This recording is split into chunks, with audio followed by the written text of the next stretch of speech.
जय हिंद साथियों। और आज मैं बताने वाला हूँ जो माता बहनें की मासिक पीड़ा के लिए जो परेशानी होती है उसका उपाय, घरेलू उपाय आप कर सकते हो। और ये उपाय मेरे नहीं है, ऋषि भागवत जी के बताए हुए हैं और मैं आपको बता रहा हूँ कि इसमें आप अगर मासिक पीड़ा होती है तो क्या करना चाहिए। और इसमें सबसे बड़ा इम्पोर्टेंट होता है कि हमारे घर में जो आज के ज़माने में तो नहीं होता पर पहले के ज़माने में होता था आटा चक्की। तो आटा चक्की में आप इस चीज़ को बहुत नियंत्रण कर सकते हैं और किस उम्र में उस चीज़ को ज़्यादा उपयोग करना चाहिए। और ऋषि भागवत जी कहते हैं कि हर उम्र के लिए वो आटा चक्की और सिलबट्टा महिला को उपयोग करना चाहिए, जो कि उनके बहुत लाभदायक है। तो इसमें कुछ उन्होंने बताए हैं तो कुछ मैं आपको बता रहा हूँ इसमें क्या क्या बताए हैं। कि अगर आटा चक्की का अगर उपयोग करते हैं आप तो 48 से 50 बीमारी नहीं होती है। और इसमें गर्भाशय मुलायम रहता है, क्योंकि आप सिलबट्टा आटा चक्की यूज़ करने से पेट पे जोर पड़ता है, तो इस वजह से वो गर्भाशय मुलायम रहता है। और इसमें कहते हैं जो बच्चा सिजेरियन से पैदा होता है वो शारीरिक और मानसिक दोनों तरफ से कमज़ोर होता है। और इसका उल्टा करें, जो नॉर्मल डिलीवरी होता है वो शारीरिक और दिमाग दोनों तरफ से मजबूत होता है।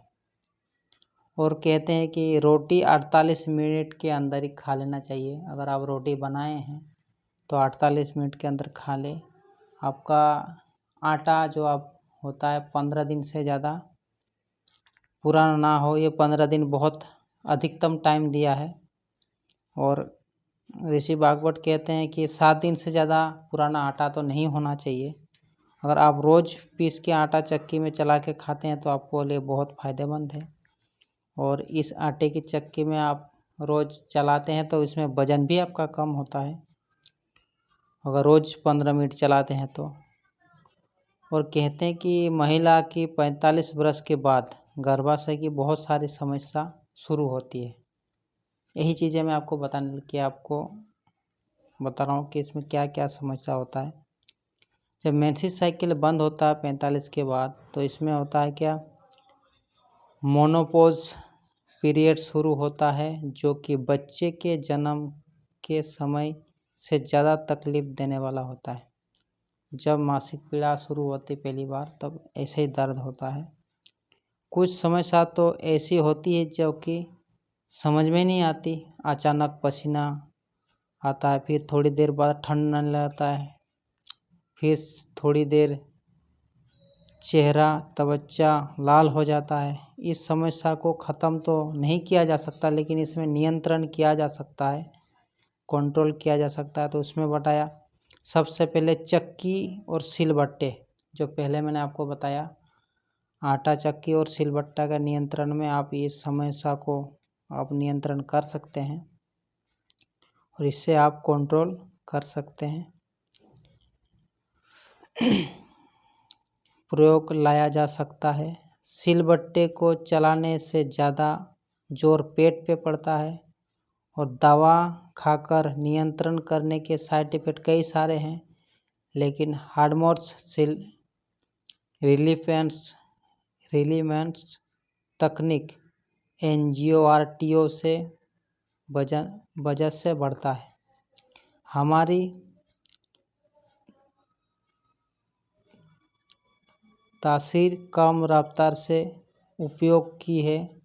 गर्म देश के लोगों में स्वाभाविक रूप से वायु का प्रकोप ज़्यादा होता है और वायु की स्थिति में हर एक चीज़ सीधी रफ्तार से करनी चाहिए। ठंडे देशों में वायु की कम होती है और पित्त कफ अधिक बढ़े हुए होते हैं। वायु बढ़ने के लिए सारी क्रियाएं तेज हो जाती है और वायु बढ़ने से मृत्यु जल्दी होती है। वायु बढ़ना यानी ऑक्सीजन का लेवल ज़्यादा बढ़ने से मृत्यु जल्दी होती है। इसका मतलब कुत्ता बहुत जल्दी सांस लेता है तो उसके मृत्यु बहुत कम होता है। इसलिए वो कहते हैं कि वायु का क्रॉप ऑफ ज़्यादा होने से मृत्यु जल्दी होती है। ताज़ी वस्तुएं खाने से 48 से 30 समस्या या बीमारी नहीं आती है। अंत में कहते हैं, घर की चक्की का आटा ही खाएं। हर किसी के पास तो नहीं होता है, पर कहते हैं कि घर का चीज़ बना हुआ सबसे बेस्ट होता है। और इसमें और एक चीज़ मैं ऐड करना चाहूँगा, जब माता बहनों का मासिक पीड़ा स्टार्ट होता है, जो 12-13 साल से होती है आजकल तो, लेकिन जिसके भी होते हैं उस वक्त जो ऋषि भागवत जी कहते हैं कि देसी गाय का घी खूब खोलता हुआ 2 चम्मच डाल के आपका जितना दिन चले, 2 दिन 4 दिन 5 दिन, उस दिन आप सुबह शाम या तीनों टाइम आप खा सकते हो। दूध या पानी में, गर्म पानी में घी डाल के चाय की तरह सिप सिप के पिएं। जब आप आपका मासिक पीड़ा स्टार्ट होता तब। इसमें क्या होगा कि आपका सारी चीज़ें नियंत्रण में रहेंगे, आपका टाइम पे आएगा, टाइम पे जाएगा और ज़्यादा खून भी नहीं आए। तो ये तो है देसी गाय का घी का। और दूसरी बात, किसी माता बहनों को अगर ऐसा लगता है कि मासिक पीड़ा खुल के आ नहीं रही है, तो उस चीज़ में आप एक काम कर सकते हैं। तिल ले लें और अदरक ले लें और गुड़, देसी गुड़ जो काले टाइप का आते हैं, उस देसी गुड़, इन तीनों चीज़ों को 1 गिलास पानी में उबालें। तिल को भी थोड़ा पाउडर टाइप का बना लें, चाहे उसको कूट के अदरक के साथ और गुड़ के साथ उसको उबालें चाय की तरह। और 1 गिलास पानी का जैसे आधा रह जाए उसको छान के और थोड़ी देर ठंडा होने दें और उसको पी लें। तो आप ऐसा लगेंगे, 1 बार या 2 बार लेंगे, एक दिन या 2 दिन लेंगे, या एक टाइम ले सकते हो या 2 भी टाइम ले सकते हो, इसमें कोई आपका साइड इफ़ेक्ट नहीं है। तो आपको 1 दिन लेने से आपको फ़र्क पड़ जाएगा कि खुल के आ रहा है कि नहीं आ रहा। जब आपको लगे जो खुल के आ रहा, तो 1 दिन में अगर हो गया तो आप दोबारा ना लें। तो जब आपको ये सारी समस्या हो तो ये चीज़ों का उपयोग करें आप।